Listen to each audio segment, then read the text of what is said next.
ഒരുപാട് ഉറങ്ങൂല, വളരെ കുറച്ചുറക്കം മാത്രമേ നായിക്കും. അതുകൊണ്ടാണ് ആ നായെ എന്തിന് ഏർപ്പെടുത്തിയിരിക്കുന്നത്? കാവൽ നിൽക്കണം. കാവൽ നിൽക്കുന്ന ആൾ ഉറങ്ങിയാൽ ഫസ്റ്റ് ആയിരിക്കും. നമ്മൾ കിടന്നുറങ്ങിയാൽ ഭാര്യ ആരെങ്കിലും വിളിച്ചോണ്ട് വരാൻ നമ്മളറിയത്തില്ല. ഉച്ചയ്ക്ക് വന്ന് ചോറ് വെച്ചിട്ട് വിളിക്കാൻ പറയും. അപ്പോ നായ ഉണ്ടല്ലോ, കുറഞ്ഞ ഉറക്കം അതിനുള്ളൂ. നായ ഇങ്ങനെ ഉറങ്ങിക്കിടക്കുക ഒരു വീടിന്റെ മുമ്പ്, ഗേറ്റൊന്നും നിനക്ക് ചാടി, അതോടുകൂടി നായ ഉറക്കം വീഴും. ഈ മനുഷ്യനങ്ങോട്ട് ആ നഗരൊക്കെ അങ്ങോട്ട് പോയി വെട്ടമൊക്കെ വെളിച്ചമൊക്കെ മാറുമ്പോൾ വീണ്ടും ഈ നായ വന്നിടന്ന് ഉറങ്ങുക, പെട്ടെന്ന് എടുത്തോണ്ട്. ഇതായിരിക്കണം ഒരു മനുഷ്യന്റെ ഉറക്കം, ഇതേ ആവാവൂ ഒരു മനുഷ്യന്റെ ഉറക്കം. നമ്മൾ ഉറങ്ങുന്ന കാരണം 16 തലയണ ഉണ്ടാവും അല്ലേ? പിന്നെ ഏത് കോലത്തിലാ കിടക്കുക? അനിയനുടുത്ത ഉണ്ടായിരിക്കും, ചേട്ടൻ രാവിലെ കൊടുക്കൊണ്ട് ഇറങ്ങി വരിക. ഒരു റൂമിൽ കിടക്കുകയാണെങ്കിൽ മര്യാദക്ക് കിടക്കുമോ? വേറെ ഒന്നുമല്ല, നമ്മൾ രാത്രി ഇതിന്റെ ജോലി. മര്യാദക്ക് എന്തെങ്കിലും ദിക്റ് പറയാനുണ്ട്, സലാത്തിൽ അതൊന്നുമില്ല. രാത്രി ഉറക്കത്തിൽ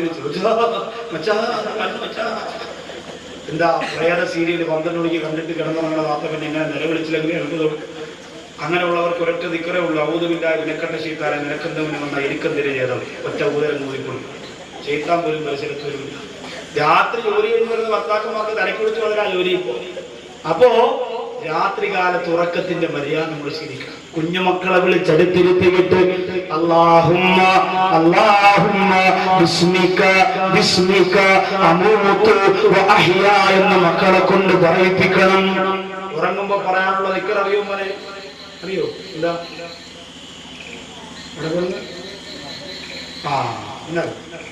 അവനറിയാം. അവന്റെ പേരെന്താ? അബ്ബാസ്. അമാൻ, അൽ അമാൻ. അള്ളാഹു ആ പൊന്നുമോൻ അല്ലമാനാക്കട്ടെ, നല്ല മോനെ. അവ ഉറങ്ങുമ്പോ പറയാനുള്ള ദിക്റ് പറഞ്ഞു. ഇനി ഉണരുമ്പോ പറയാനുള്ള ദിക്റ് ഞാനിപ്പോ ചോദിക്കട്ടെ. ഉമ്മ വെക്കണ അങ്ങനാണോ? അപ്പൊ അതൊക്കെ നമ്മൾ ശീലിക്കണം. ഉമ്മായും ഉപ്പായും പറഞ്ഞു കൊടുക്കണം. അത് കേട്ടിട്ട് നമ്മൾ മനസ്സിലാക്കണം. നമ്മുടെ കുഞ്ഞുമക്കൾ അത് ശീലിക്കണം. അല്ലാഹുമ്മ ബിസ്മിക അമൂതു വഅഹ്യ, നിന്റെ നാമത്തിൽ ഞാൻ മരിക്കുകയും ജീവിക്കുകയും ചെയ്യുന്നു റബ്ബേ. ഇതൊക്കെ വലിയ മന്ത്രങ്ങളാ. ഇന്ന് നമ്മുടെ മക്കൾക്കുള്ള ഒരേ ഒരു മന്ത്രം എന്താണെന്നറിയോ? ജീം ബൂം. ഇതാ മക്കൾ. ആദ്യത്തെ വാക്ക് കേട്ടില്ലെങ്കിൽ വാപ്പപ്പഴ കവാനക്കുരിക്ക് അടിയിൽ പച്ചപ്പള്ള. ഇന്ന് നമ്മുടെ മക്കളെ മന്ത്രം അതാ. പായും മായും കൂടി മടിയിൽ പിടിച്ചിരുത്തിയിട്ടാണ് കുഞ്ഞിനത് കാണിച്ചു കൊടുക്കുക. പാപ്പ കിടന്നുറങ്ങുമ്പോ നെഞ്ചത്ത് കയറിന്നിട്ട് അവൻ പറയും ജീ ബൂബ. നമ്മൾ ശീലിപ്പിക്കുന്നതല്ലേ നമ്മളെ മക്കൾ ശീലിക്കും. നിങ്ങൾ ആലോചിച്ച് നോക്കി, നമ്മൾ ഏത് രീതിയിലാണോ ശീലിപ്പിച്ചത്, നമ്മൾ എന്താണോ പഠിപ്പിച്ചത്, അത് തന്നെയായിരിക്കും നമ്മുടെ മക്കൾ. ഒരു വ്യത്യാസവും ഇല്ല. അച്ചുപോലെ അവർ ഒപ്പിയെടുക്കും. അതുകൊണ്ട് ഇതൊക്കെ നമ്മൾ ശീലിപ്പിക്കണം. എന്നിട്ട് കുറഞ്ഞ ഉറക്കം നമ്മൾ നേടിയെടുക്കണം. നിങ്ങൾ ചിന്തിച്ച് ഔലിയാക്കന്മാരെന്ന ലോകത്ത് പറയുന്നവരെ കുറിച്ച് നിങ്ങളൊന്ന് ചിന്തിച്ച്. നിങ്ങൾ ഓരോരുത്തരും, നിങ്ങൾ പലരും ചിലപ്പോ ഓച്ചറവപ്പ എന്ന് പറയുന്ന ആ മനുഷ്യനെ ചിലപ്പോ നിങ്ങൾ അംഗീകരിക്കുന്നവരുണ്ടാവില്ല, അംഗീകരിക്കുന്നവരുണ്ടാകും. നിങ്ങൾ അംഗീകരിച്ചാലും ഇല്ലെങ്കിലും ഞാൻ ആ മനുഷ്യനെ കുറ്റം പറയാനാവല്ല. എന്റെ പ്രിയപ്പെട്ടവരെ, നൗഷാദ് വാഗവി അംഗീകരിക്കുന്നത് കൊണ്ട് നിങ്ങൾ അംഗീകരിക്കണമെന്ന് നിർബന്ധമൊന്നുമില്ല. ഞാൻ പാവപ്പെട്ടവനാണ്, അറിവില്ലാത്തവനാണ്. ഞാൻ അദ്ദേഹത്തെ വിലായത്തിന്റെ പദവിയിൽ കാണുന്നവനാണ്. അദ്ദേഹം ഉറങ്ങിയിരുന്നത് എത്രയേറാ കണ്ടിരുന്നത്. അദ്ദേഹം രാപകലില്ലാതെ ഒരേ ഉറക്കമുറങ്ങിയിരുന്നത് നിങ്ങൾ എത്രയേറാ. നിങ്ങൾ ഈ നാടിന്റെ അടുത്ത് കഴിയുന്നവരല്ലോ, നിങ്ങൾ എത്രയേറാ കണ്ടിട്ടുള്ളത്. ഔലിയാക്കന്മാര് സുഖസുഖത്തിൽ ഉറങ്ങിയിരുന്നത് ലോകത്തിന്റെ വരെ കണ്ടിട്ടില്ല. എന്റെ പ്രിയപ്പെട്ട വടക്കാഞ്ചേരി വരവൂര് മുഹമ്മദ് വ്യക്തിമസ്ഥാനെന്ന ആത്മീയ തേജസ്സിന്റെ പ്രകാശം ആവാഹിച്ചുകൊണ്ട് കിടന്നിറങ്ങുന്ന സൂര്യപ്രകാശത്തെ അല്ലാഹു ആ മഹാന്റെ ഹൃദയത്തിന് പ്രകാശം ചൊരിഞ്ഞു കൊടുക്കട്ടെ. ആ മഹാന്റെ ബറക്കത്ത് കൊണ്ട്, ഹക്ക് കൊണ്ട് പാവപ്പെട്ട അടിമകളായ സാധുക്കളായ കഴിവില്ലാത്തവരായ നമ്മുടെ മനസ്സിൽ അല്ലാഹു ഈമാൻ നിറയ്ക്കട്ടെ. എന്റെ പ്രിയപ്പെട്ടവരെ, 15 വർഷമാ ഒരു പോലെ കണ്ണടയ്ക്കാറ്, രാവും പകലും ഒരുപോലെ കണ്ണടയ്ക്കാറ് ജീവിച്ചത് 15 വർഷമാ. അവരുടെ പാറ പിൻപറ്റാൻ നമുക്ക് പറ്റൂല. കാരണം നമ്മളൊക്കെ താഴേക്കരയിൽ ജീവിച്ചു ജീവിച്ചുകൊണ്ടിരിക്കുന്ന മനുഷ്യരാ, അവരൊക്കെ മസ്ത് ബാധിച്ചു പോയവരാ. അതുകൊണ്ട് നമ്മൾ ഉറക്കമൊടിയണമെന്നല്ല പറഞ്ഞത്. ഖുർആൻ പറയുന്നു വജഅൽനാ നൗമകും സുബാതാ. അല്ലാഹു നിങ്ങൾക്ക് ഉറക്കം തന്നത് അല്ലാഹുവിന്റെ ഖുർആനിലൂടെ തവച്ച റബ്ബ് അനുഗ്രഹമായിട്ട് എടുത്തു പറയുമ്പോ, വിശ്രമിക്കാനാണെന്ന് എടുത്തു പറയുമ്പോ ആ ഉറക്കം കളയണമെന്നല്ല ഞാൻ പറഞ്ഞത്.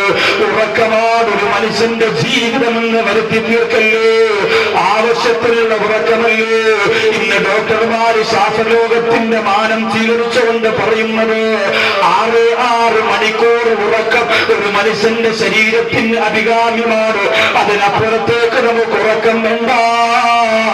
സുബഹി നമസ്കാരത്തിന്റെ സമയം കഴിഞ്ഞാൽ 9 മണിയായാലും 10 മണിയായാലും എഴുന്നേക്കാറ് കവലിന് കിടന്നുറങ്ങുന്നവരെ എന്തോരവസ്ഥയാ. ബഹുമാനപ്പെട്ട ഇമാമുന ശാഫിഈ റഹിമഹുല്ലാഹ് ലോകത്തിൽ നിന്ന് വിട പറയുമ്പോ പൊട്ടിക്കരഞ്ഞുകൊണ്ട് അണികളോട് പറഞ്ഞതെന്തെന്നറിയോ? കൈഫ അസ്ബഹ്തു യാ ശൈഖീ, എങ്ങനെയുണ്ട് ഉസ്താദ് ഇന്നത്തെ പ്രഭാതമെന്ന് ചോദിച്ചപ്പോ അസ്ബഹ്തു മിനദ്ദുനിയാ റാഹിലാ വലിയ ഖവാനി മുഫാരിഖാ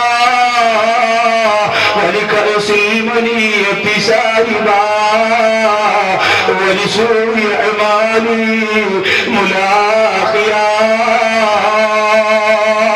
ലക്ഷക്കണക്കാറ് ഹദീസ് മനപ്പാഠമാക്കിയ ശാഫിഈ ഇമാം ലോകത്തോട് പറയുന്നു, ഞാൻ ഇന്ന് തന്നെ മരിക്കാൻ പോവാണ്, അസ്റായീൽ ഇന്ന് തന്നെ എന്നെ കൊണ്ടുപോകുമെന്നുറപ്പാ. അതുകൊണ്ട് വലിസൂഇ അഅ്മാലി മുലാഖിയാ, എന്റെ ഖബറിന്റെ അകത്ത് എന്നെ സ്വീകരിക്കാൻ കാത്തിരിക്കുന്ന ഞാൻ ചെയ്തു പോയ തിന്മകളെ കുറിച്ച് ഓർത്തുകൊണ്ട് കരയുന്നു എന്ന് പറഞ്ഞതാരാ?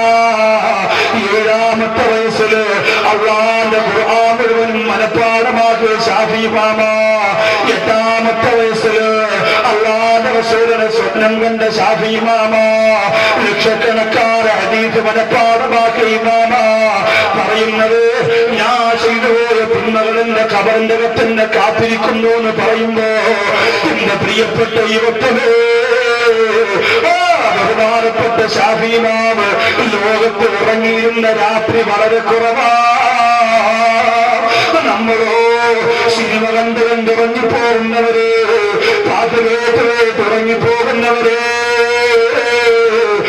തിയേറ്ററിന്റെ ശബ്ദം കേട്ട് തുറങ്ങുന്നവര്, റിമോട്ട് കയ്യിൽ വെച്ചുകൊണ്ടറിയാതെ മയങ്ങുന്നവര്, എത്രയോ പേര് കിടന്നിട്ട് പിന്നെ എഴുന്നേറ്റിട്ടില്ല. തിരുവനന്തപുരം വള്ളക്കടവെന്ന് പറയുന്ന സ്ഥലത്ത് കല്യാണം വിൽക്കാൻ വേണ്ടി ഓടി നടന്ന ചെറുപ്പക്കാർ അതെല്ലാം കഴിഞ്ഞ് ക്ഷീണത്തോടെ രാത്രി വന്ന് കിടക്കുകയാ. അടുത്ത ആഴ്ചത്തെ മണവാളനാ. രാവിലെ എഴുന്നേറ്റ് വരുന്ന സമയം കഴിഞ്ഞിട്ടും എഴുന്നേൽക്കുന്നില്ല. ഉമ്മ പോയി വിളിക്കുന്നു, കൂടപ്പുറപ്പുകൾ പോയി വിളിക്കുന്നു, ചലനമില്ല.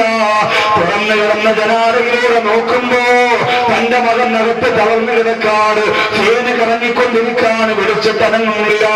വാതിൽ ചവിട്ടിപ്പൊളിച്ചുകൊണ്ട് അകത്ത് കിടക്കുമ്പോ മരിച്ചിട്ട് മണിക്കൂറുകൾ കഴിഞ്ഞു. പ്രിയപ്പെട്ടവരെ, ഇതൊരു ചെറുപ്പക്കാരന്റെ സംഭവമാണ്, പ്രായം തന്നവരുടെ കഥയല്ല. എന്റെ മുമ്പിൽ നിൽക്കുന്ന യുവത്വമേ, ഇതാ ഒരാഴ്ച പേര് കഴിയുമ്പോ അല്ലാഹുവിന്റെ സമുദായത്തിന് മാത്രം സമ്മാനമായി തന്ന പരിശുദ്ധ റമളാൻ നമ്മുടെ മുമ്പിലെത്തുകയാ. ആ റമളാന്റെ രാത്രി എങ്ങനെയോ എന്റെ പ്രിയപ്പെട്ട ചെറുപ്പക്കാരാ നമ്മൾ ചെലവഴിക്കുന്നത്. കഴിഞ്ഞ 2-3 വർഷത്തെ റമളാൻ ഒരു 17-ാം രാവിലെ തിരുവനന്തപുരം ജില്ലയുടെ നെടുമങ്ങാട് ഭാഗത്ത് എന്റെ പ്രിയപ്പെട്ടവരെ മമ്മൂട്ടിയുടെ ഫാൻസ് അസോസിയേഷന്റെ ഉദ്ഘാടനം നടന്നു. ആ ഉദ്ഘാടനം റമളാന്റെ 17-ാം രാവിലെ നടന്നത്. അത് കാണാ എത്ര ചെറുപ്പക്കാരാ പോയത്. ഒരു സിനിമാനടനാണ് പ്രസംഗിച്ചത്. സുബ്ഹാനല്ലാഹ്, പരിശുദ്ധ റമളാൻ മാസമല്ലേ പോലെ അല്ലാഹു ഇത്രത്തോളം കാര്യമായി സമ്മാനിക്കുന്ന റമളാൻ നിനക്ക് ഇത്ര ചെറിയായി പോയോ എന്റെ പ്രിയപ്പെട്ട കൂട്ടുകാരാ? എത്രയോ കൂട്ടുകാർ റമളാൻ കിട്ടാതെ മരണപ്പെട്ടത്. ഇന്നലെ പറഞ്ഞില്ലേ അൻസാബിന് വേണ്ടി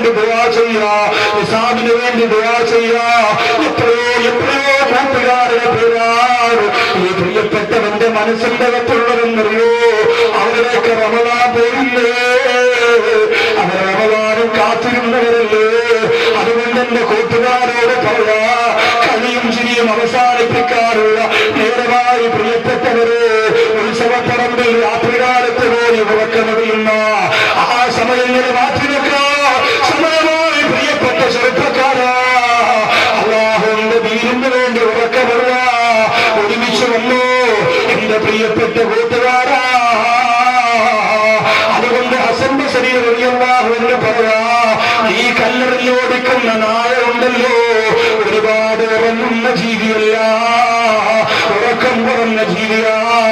അതുകൊണ്ട് നീയും പരിശീലിച്ചോ, വളരെ കുറഞ്ഞ ഉറക്കം മാത്രം ഇതെടുത്ത് ആ പാതിരാ സമയത്ത് സുജൂദ് ചെയ്യുന്ന ഈമാനുള്ള കരുത്തുറ്റ മനസ്സ് എന്റെ പ്രിയപ്പെട്ട ചെറുപ്പക്കാരുണ്ടാക്കിയെടുത്തു. അത് പാപ്പമാർക്ക് പറഞ്ഞിട്ടുള്ളത് മാത്രമല്ല, ഉമ്മമാർക്ക് ചെയ്യാൻ വേണ്ടി മാത്രമുള്ളതല്ല,